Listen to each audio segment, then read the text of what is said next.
पालघर जिल्ह्यामध्ये अतिवृष्टीचा फटका हा शहरामध्ये बसला तर बसला, मात्र ग्रामीण भागातील शेतकरी मात्र यावेळेस दुखावल्याचं आपल्याला पाहायला मिळतंय। कारण ग्रामीण भागातील शेतकऱ्यांनी भात शेती लावली तरी देखील पुराचा फटका जो आहे हा भात शेती वाहून गेल्याचं चित्र आपल्याला पाहायला मिळतंय। आपण जर बघितलं तर आपण आता विरार पूर्वेच्या खानिवडे या परिसरातील एका शेतकऱ्याच्या शेतामध्ये उभा आहोत आणि या ठिकाणी जर बघितलं तर शेतकऱ्याने भात शेतीची लागवड केली होती, परंतु पूर परिस्थिती मोठ्या प्रमाणामध्ये झाली असल्यामुळे या ठिकाणी मोठा जलभराव होऊन जे भात लावलेला आहे हा कुठेतरी नासधूस झाल्याचं चित्र निर्माण झालेलं आहे। आपल्यासोबत शेतकरी देखील आहेत। ताई, काय सांगणार, कशा पद्धतीने पाणी या ठिकाणी भरलं होतं? कधीच आलं नाही, यावर्षी जास्त पाणी आलेलं आहे आणि आमची बरीच नुकसान झाली भात शेतीची। आम्हाला पुन्हा हे करावं लागेल डबल पीक। तुम्ही काय सांगणार? निश्चित खूप आम्हाला नुकसान आहेच भात शेतीसाठी। कारण भात शेती ही जी करताना त्याला वेळेची एक मर्यादा असते की जून महिन्यामध्ये पेरणी झाली पाहिजे आणि जुलै महिन्यापासून आवणी चालू झाली पाहिजे। इतकं पाणी कधी भरत नव्हतं, पण यावर्षी पाणी इतकं भरलं आणि ते नुकसान आमच्या रोपांना झालेलं आहे। पाणी भरण्याचं कारण मला वाटतं आमच्या या भागामध्ये खूप भराव झालेला आहे आणि त्या भरावामुळे नैसर्गिक जी स्रोत आहेत निचरा होण्याची ठिकाणं ती बुजली गेलेत। त्याच्यामुळे हा जलभराव झाला आणि त्याचा फटका हा शेतीला बसला। किती नुकसान आपलं यामध्ये झालेलं आहे? कारण आता दुबार पेरणीच्या मार्गावरती तुम्ही लागलेला आहेत, आता परिस्थिती काय? आत्ता परिस्थिती अशी आहे की आम्हाला भात जे आवणीसाठी रोप लागतं ते कमी पडणार आहे। मग त्याची तजवीज करण्यासाठी आम्हाला पुन्हा दुबार पेरणी करावी लागणार आहे। मग याच्यासाठी आम्हाला काही गणितं बदलावी लागतील। जशी की हे जे पीक आहे हे साधारण 150 दिवसांचं आहे, 150 दिवसांचं आहे, पण आता आम्हाला जे पीक आहे ते 120 किंवा 90 दिवसांचं त्याचं पेरणी करावी लागेल। मग तो सीझन आमचा निघेल। किती येईल ते माहिती नाही। दरवर्षी शेतकऱ्याला भात शेती ही तोट्यातच जाते, पण ती करणंच भाग आहे, कारण ती केल्याशिवाय गत्यंतर नाही।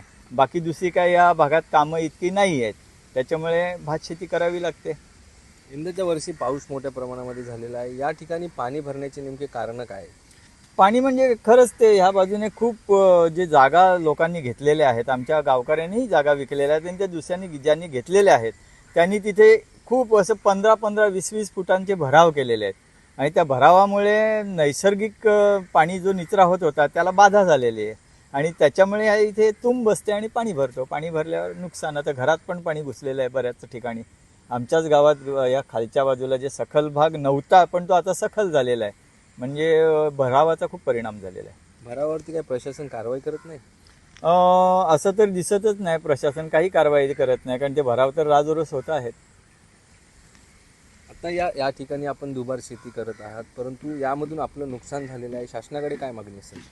शासनाने आमच्याकडे लक्ष द्यावं। रोपाचं वगैरे आम्हाला जे काय दुबार पेरणी म्हणजे पुन्हा ट्रॅक्टर लागणार, पुन्हा नांगरणी, पुन्हा बियाणं खरेदी करा, पुन्हा पेरणी करा आणि सगळ्यात मोठी गोष्ट आता असं झालं आहे की पाखरं जे आहेत, ज्याला आपण पक्षी म्हणतो, ते भरपूर पडतात भात शेतीवर, त्याच्यामुळे नुकसान होतं।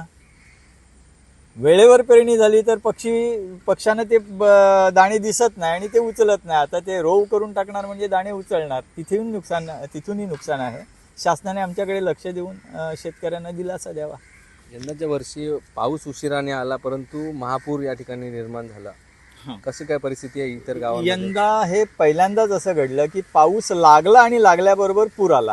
नाहीतर दरवर्षी पाऊस येतो, हळूहळू तो आपला प्रभाव वाढवतो आणि त्याच्यानंतर जेव्हा पूर येतो तोपर्यंत रोप हे मोठं झालेलं असतं, तेव्हा शेतीला नुकसान होत नाही। पण यावर्षी सुरुवात जी पावसाने केली ती अशी केली की अगदी मध्यान्ह पाऊस जसा होतो तशी केली आणि त्याने दाणादाण उडून दिली।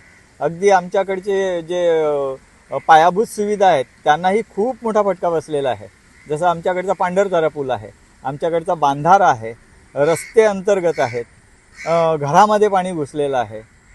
त्याच्यामुळे यावर्षी पावसाने खूप आमची दाणादाण उडवली। कोण पंचनामे करण्यासाठी काय महसूल प्रशासनाचे कोण अधिकारी कर्मचारी आपल्याकडे आले होते का? आलेले त्यांनी पंचनामा केला आणि निघून गेले। काही नुकसान भरपाई दिली? अजून नाही, पंचनामे करून आत्ताच गेलेले आहेत। ते म्हणतात की संपूर्ण पंचनामे झाल्यानंतर शासनाकडून तुम्हाला मदत मिळेल असं त्यांनी आम्हाला आश्वस्त केलेलं आहे। नक्कीच आपण जर बघितलं असेल तर या शेतकऱ्यांची दुरावस्था ही पूर परिस्थितीमुळे निर्माण झालेली आहे आणि पालघर जिल्ह्यासह वसईविरार नालासोपारा परिसरातील जे ग्रामीण भागातील शेतकरी मात्र आता चिंतेमध्ये सापडल्याचं आपल्याला पाहायला मिळत आहे। त्यामुळे प्रशासनाने या शेतकऱ्याला लवकरात लवकर मदत द्यावी अशी मागणी देखील त्यांच्याकडून करण्यात येत आहे। संदीप गायकवाड, APS मराठी, विरार, खानिवडे।